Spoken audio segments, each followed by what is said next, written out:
안녕하십니까, 용칼입니다. 2020년 4월 2일부터 본격적인 21대 국회의원 총선거 선거운동이 시작됐습니다. 자, 이제 뭐 보름도 아니고요, 한 13일, 12일 이 정도 남았네요. 자, 이번 선거전 어떻게 전개될 것인지, 또 선거 결과는 어떻게 나올 것인지 초미의 관심사인데요. 오늘부터 4월 15일까지는 총선 브리핑으로 함께 하도록 하겠습니다. 그동안 용칼은 새로운 포맷으로 여러분들을 만날 것입니다. 먼저 광고부터 만나보겠습니다. 뿌리 깊은 샴푸입니다. 탈모 샴푸나 건강약품, 레이저 등 좋다는 거 다 해봤는데 효과 없으신 분, 탈모 의약품을 쓸 수 없는 가임기 여성이나 성장기 청소년, 그리고 탈모약을 쓰다가 부작용이나 경제적인 이유 때문에 중단하시고 다시 나빠지신 분, 자, 모발 이식 후에 나머지 부분이 다시 나빠지신 분, 탈모약으로 관리하고 있지만 더 튼튼히 오래 유지하고 싶으신 분, 탈모약을 줄여서 최소의 양만으로 유지하고 싶으신 분, 머리가 가늘어지고 푸석해지고 지속적으로 빠지시는 분들은 뿌리 깊은 샴푸와 모낭 영양제를 만나보시기 바라겠습니다. 문의 전화 1566-7871, 1566-7871입니다. 디아페비누입니다. 김용민닷컴에서 정말 많은 분들이 찾는 상품이지요. 디아페비누는 습진이나 가려움증, 땀띠, 모낭충, 여드름 등으로 고민인 분들 꼭 한번 써보시기 바라겠습니다. 유황의 살균 효과와 제주도산 마유의 보습 효과가 놀라운 결과를 만들 것입니다. 저 김용민도 샤워할 때, 머리 감을 때 디아페비누를 애용합니다. 써본 분들은 거의 대부분 만족해 하십니다. 진작 쓸 걸 이렇게 말씀도 하시고요. 비누의 끝판왕 디아페비누를 김용민닷컴에서 만나보시기 바라겠습니다.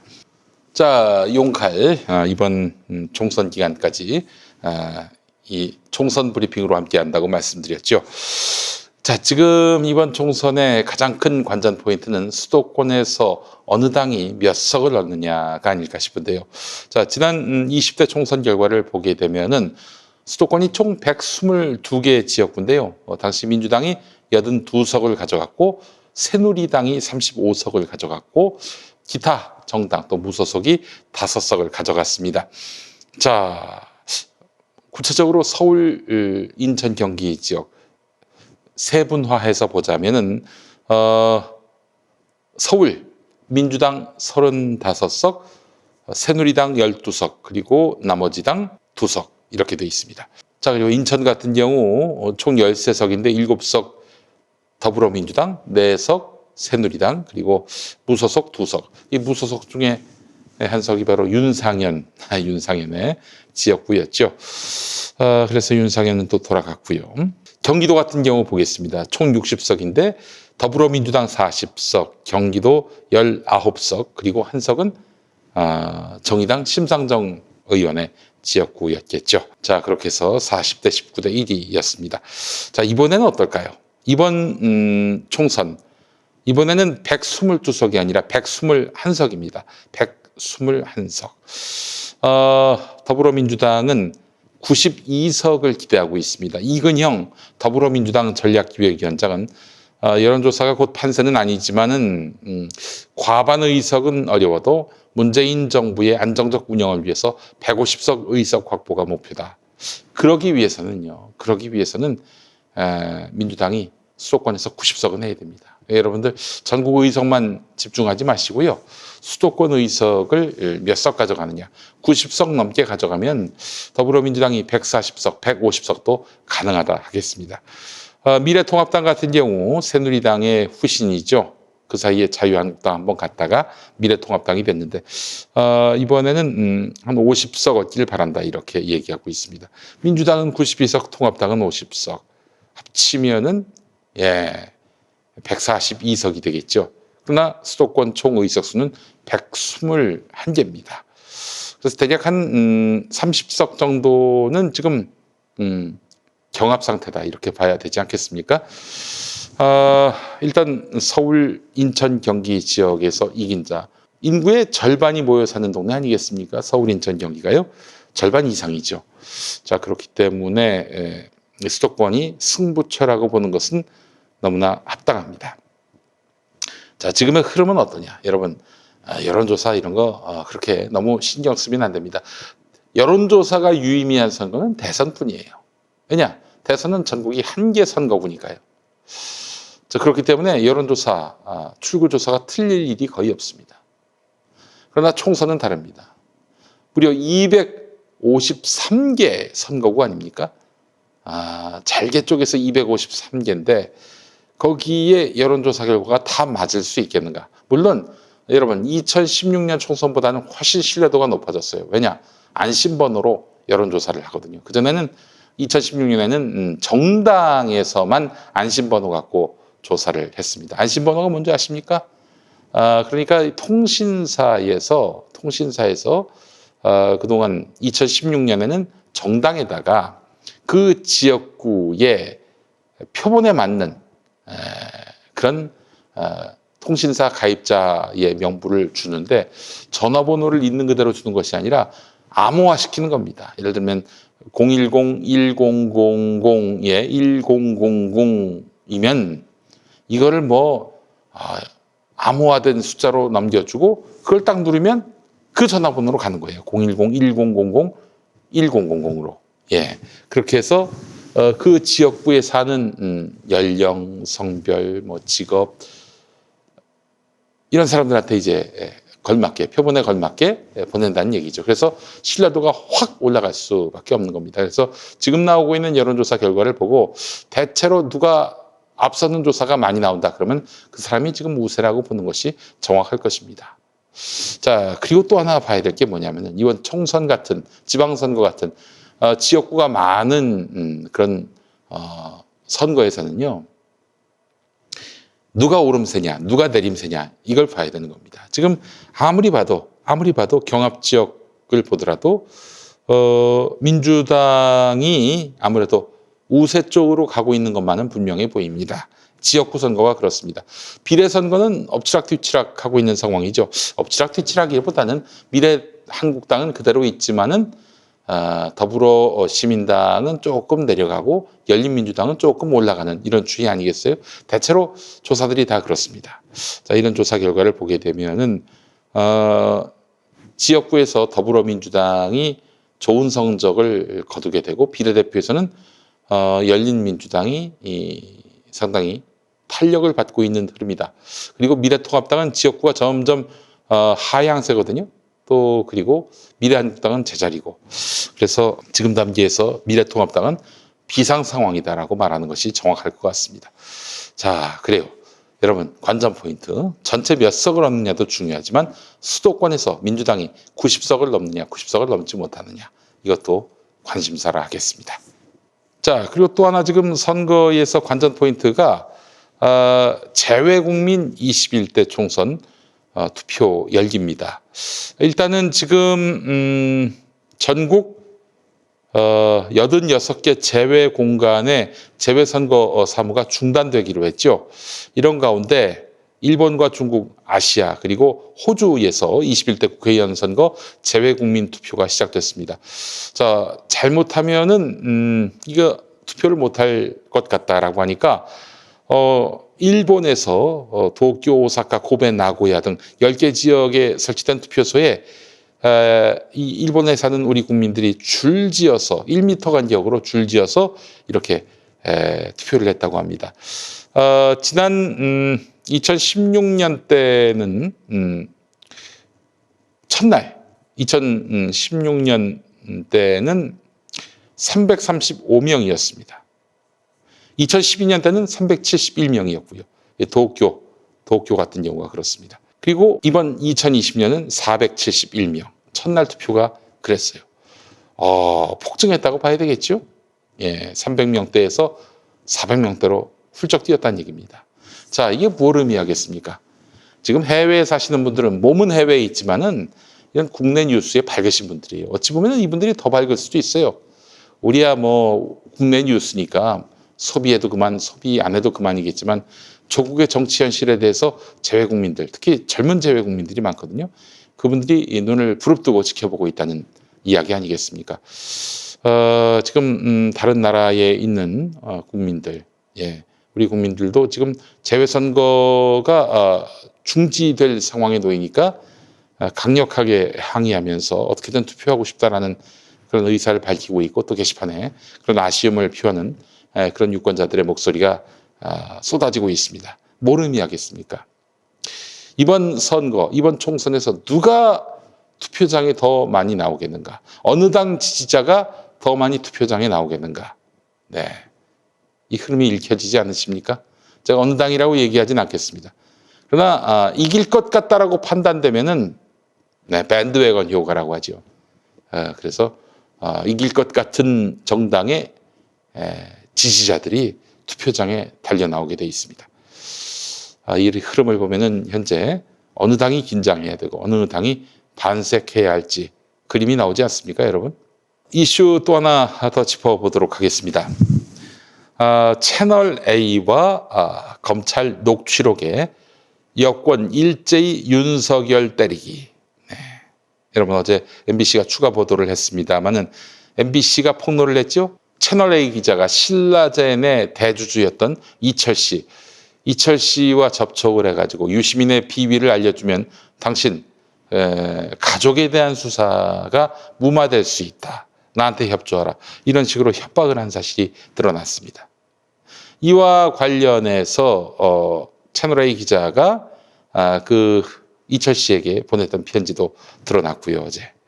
자, 사안이 매우 위중합니다. 이건 뭐냐면은 윤석열 검찰이 유시민을 탈탈 털었더니, 검찰과 지금 맞서 싸우고 있는 유시민을 탈탈 털었는데 별 나올 게 없으니까 이제 허위 증언이라도 받아내서 어떻게든 유시민을 궁지에 몰도록 하려 했던 것 아닌가, 이런 의구심을 갖게 하는 대목입니다. 그런 의구심이 합리적이죠. 예, 실제로 그 검사장과 채널A 기자가 친하고 검사장이 가족 수사할 수 있다, 이런 뉘앙스의 말을 채널A 기자한테 이야기했고, 채널A 기자가 그것을 이철 씨 지인에게 이야기했던 거 아니겠습니까? 예전처럼 그렇게 검사가 직접 피의자를 불러가지고 가혹행위를 하면서 검찰 입맛에 맞는 진술을 하도록 강요하고, 네, 그렇게 해서 허위 증언을 받아내가지고 그걸 갖고 자기들이 타겟 삼은 대상을 괴롭히고 끝내 주저앉히고 끝내 더 이상 활동하기 어려울 정도의 치명타를 가하는, 이런 흐름. 이 흐름이 있었단 말이죠. 유시민을 그렇게 공작하려 했던 것입니다. 이와 관련한 보도가 나왔는데 채널A는 이철 씨가 먼저 우리한테 접촉했다라고 뻥을 쳤습니다. 이철 씨가 먼저 접촉한 게 아니라 채널A 기자가 먼저 접촉한 사실이 바로 드러났습니다. 그러니까 채널A는 바로 드러날 거짓말을 했어요. 다급한 겁니다. 지금 그들은 어떻게든 상황을 수습하기 위해 애를 쓰고 있어요. 게다가 또 검찰, 특히 그 검사장으로 불리는 사람, 나는 신라젠 수사와 상관이 없다. 무슨 소리라고 있어. 대검 간부로 있으면서 그 사건 다 관여하고 있었죠. 게다가 또 이 채널A 기자가 쓴 편지를 보니까 직접 관여한 정황이 드러나고 있습니다. 누가 직관했느냐? 바로 윤석열입니다. 자, 그런데 말이죠. 중앙일보를 비롯한 모든 언론들이 여권이 일제히 윤석열 때리기에 나섰다. 법조계에서는 여권이 반윤석열 프레임을 짜서 총선 후에 수사 동력을 떨어뜨리려는 의도다. 정말 나쁜 놈들 아닙니까? 아니, 지금 채널A 기자가 협박한 거는 얘들은 이게 눈에 전혀 보이지 않나 봐요. 그리고 MBC를 또 공격하죠. 지금 검찰 윤석열 바라기. 밤에 검찰 대변인 척척박사만입니다. MBC가 말하자면 정권의 이익을 대변하고자 지금 윤석열을 곤란에 빠뜨리고자 뭔가 세팅을 했다는 거 아니겠어요? 네. 그런 진중권 발언이 나오니까 도와 모든 언론들이 진중권 발언을 따옴표 따서 또 싣습니다. 지들이 하고 싶은 말을, 검찰이 하고 싶은 말을 진중권이 대신해 주니까 그 진중권 말을 그렇게 대서특필하고 있는 거예요. 이들이야말로 세트 플레이를 하고 있네요. 진중권 씨 말대로 지금 세팅이 됐어요. 자, 여러분, 이번 선거는 정부 여당과 검찰의 싸움이다. 박시영 대표가 그런 말을 했는데 코로나 변수가 등장하면서 검찰과의 전쟁은 아니게 됐다라고 얘기했습니다만은 다시 검찰이 대두됐고요. 건곤일척의 싸움이 벌어졌습니다. 그런데 지금 이 싸움의 그 상대가 여당도 혹은 더불어시민당도 아니고 열린민주당인 것 같아요. 열린민주당이 지금 주도권을 갖고 검찰과 대판 붙고 있는 상황인데 이와 관련해서 추미애 법무부 장관이 감찰을 하겠다 이런 의지를 밝혔어요. 저는 선거 전에는 감찰하기 힘들 것이다라고 생각을 했는데 추다르크가 칼을 뽑았네요. 이 상황은 선거 전 내내 중요 이슈가 될 가능성이 대단히 높습니다. 이렇다면 누군가가 나서서 이 문제와 관련해서 검찰과 한판 붙어야 할 텐데 이와 관련해서 검찰 개혁 누가 더 잘할 수 있을 것인가? 이와 관련한 더불어시민당과 열린민주당의 어떤 경쟁이 불붙는 지점이 되지 않겠는가 하는 생각이 듭니다. 자, 분명히 말씀드리지만 채널A 기자의 이런 행동은 취재윤리에 명백히 위반이 되는 것입니다. 취재윤리를 말하기 전에 인간에 대한 예의가 아니었던 것이죠. 자, 여러분 무엇이 문제였느냐? 이명호 부산대 교수가 한 말이 있습니다. 취재 기자는 범죄를 부추기거나 선동해서는 안 된다. 금전거래나 사칭, 협박 등은 취재윤리 교과서의 금지사항이다. 여기선 기자의 지위를 이용한 권력 남용 사례로 이는 기본 중의 기본을 외면한 사안이다. 그렇습니다. 기자는 국민을 대신해서 물어보는 사람이지 검사장의 입장을 대변하거나 검찰의 이익을 대변하는 자리가 아닙니다. 그럴 것 같으면은 기자 그만둬야죠. 아니 심판으로 뛰어야 될 사람이 플레이어로 뛴다는 것이 말이 됩니까? 분명히 이런 취재 행태는 한국기자협회 윤리강령 그리고 실천요강에서 명백하게 금지하고 있습니다. 실천요강 2조 5항을 보면은 정보를 취득함에 있어서 위계는 뭐냐면요. 여러분 거짓말, 위조 집회할 때 그 위입니다. 위계나 강압적인 방법을 쓰지 않는다라고 규정하고 있으며 3조 5항은 취재 보도 과정에서 취득한 정보를 개인이나 특정 집단의 이익 추구에 사용하지 않는다라고 강조하고 있는데 야 채널A 기자 이 기자 여기 정면으로 위배됐다 야. 아니 이거 갖고 처벌할 수는 없겠지만은 기자라면 언론인이라면 어쩌다 실수한 것도 아니고 아주 명백하게 위반을 했는데 계속 기자할 거야? 그러거나 말거나 기자하는 거에는 문제가 없다. 누가 나의 이 자리를 빼앗을 수 있으랴. 이렇게 생각하나? 김영호 카이스트 초빙 교수는 취재 기자는 정보 수집을 위해서 취재원을 속이거나 위협을 가해서는 안 된다. 그런데 채널A 기자는 선처를 약속하는 등 선을 넘어서며 취재 윤리를 어겼다. 알 권리가 불법까지 면책해 주는 것은 아니다. 이렇게 강조를 했네요. 채널A도 할 말이 있어요.